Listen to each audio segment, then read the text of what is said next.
दोस्तों आज हम electric field due to infinitely long uniformly charge straight wire, मतलब एक इन्फाइनेट चार्ज एक वायर है, इन्फाइनेटली लॉन्ग है, जिसके पास हमारा जिसकी लेंथ इन्फाइनाइट है, उसके थ्रू हम इलेक्ट्रिक फील्ड कैलकुलेट करेंगे।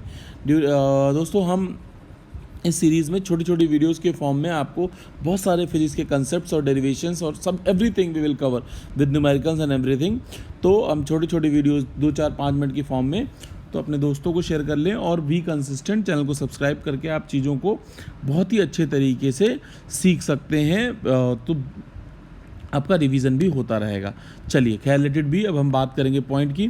हमने क्या मान लिया, एक हमने जब इनफाइनाइट वायर ले लिया, इनफाइनाइट वायर को क्लोज करने के लिए हमने एक गॉसियन सरफेस माना है जो कि सिलिंड्रिकल सरफेस होगा। यस, तो ये गॉसियन सरफेस ये आपको दिख रहा है। हमने पहले भी देखा था कि अगर आप ई डॉट डी एस लगाते हैं, मैं आपको समझा देता हूँ।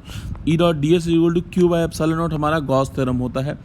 E dot D S, E अगर बाहर ले लेंगे, ई अगर कांस्टेंट है, लेट से ई हम लोग अगर एक सिलेंडर की बात कर रहे हैं मित्रों, तो सबसे इक्वल डिस्टेंस पे है चार्ज सबसे कहाँ पे है, इक्वल डिस्टेंस पे है। तो हमारा क्या हो जाएगा, E D S Q by epsilon naught, D S का इंटीग्रेशन होगा एस, तो E S is equal to क्या हो जाएगा, Q by epsilon naught. Yes मित्रों, तो क्यू बाय एप्सिलॉन नॉट हो जाएगा ई एस आपका, that will become Q by epsilon naught. चलिए अब हम चीज़ों को बहुत अच्छे तरीके से सीखेंगे। What I am trying to explain कि भैया इस जो सिलिंड्रिकल सरफेस है, इसके दो सरफेसेस होंगे, एक होगा आपका कर्व्ड सरफेस और एक होगा प्लेन सरफेस।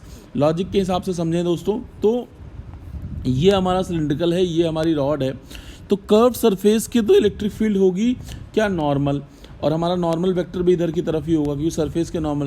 तो थीटा इसके लिए क्या हो जाएगा, थीटा हमारा हो जाएगा 0 डिग्री। यस, थीटा हमारा 0 डिग्री हो जाएगा। बट अगर हम प्लेन सरफेस के लिए बात करें तो इलेक्ट्रिक फील्ड आपकी ये जा रही है और नॉर्मल वेक्टर इसका ये है, प्लेन सरफेस जो ऊपर और नीचे की बात कर रहे हैं। तो नॉर्मल वेक्टर आपका इधर है, इलेक्ट्रिक फील्ड आपकी इधर की तरफ जा रही है, तो इलेक्ट्रिक फील्ड आपकी इधर की तरफ है, नॉर्मल वेक्टर इधर की तरफ है। एंगल कितना हो गया, थीटा हो गया आपका 90 डिग्री।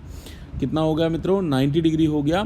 तो जो हमारा कर्व सरफेस है उसके लिए तो होगा जो होगा, प्लेन सरफेस के लिए थीटा 90 है, कॉस 90 होता है 0। तो प्लेन सरफेस के लिए जो हमारा टोटल इलेक्ट्रिक फ्लक्स है, या आप बात करो ई डॉट डी एस की, वो हो गया आपका 0 के बराबर, क्योंकि कॉस 90 होता है आपका 0। खैर चलिए, तो हम लोग किसके लिए निकालेंगे, सिर्फ और सिर्फ प्लेन सरफेस के लिए निकालेंगे। तो प्लेन सरफेस का सरफेस एरिया क्या हो जाएगा, यहाँ पे पुट करेंगे, that is 2 pi R L.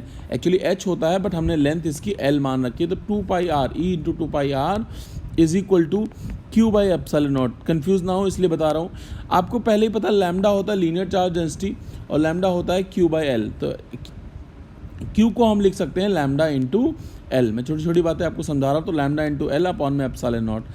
अब 2 पाई आर एल में ये वाला टर्म नीचे लिया है, तो ई की वैल्यू हो गई lambda is equal to 2 pi epsilon naught R, that is E inversely proportional to R हो जाएगा। तो आई होप आपको ये बात अच्छे से समझ में आ गई होगी। Thank you.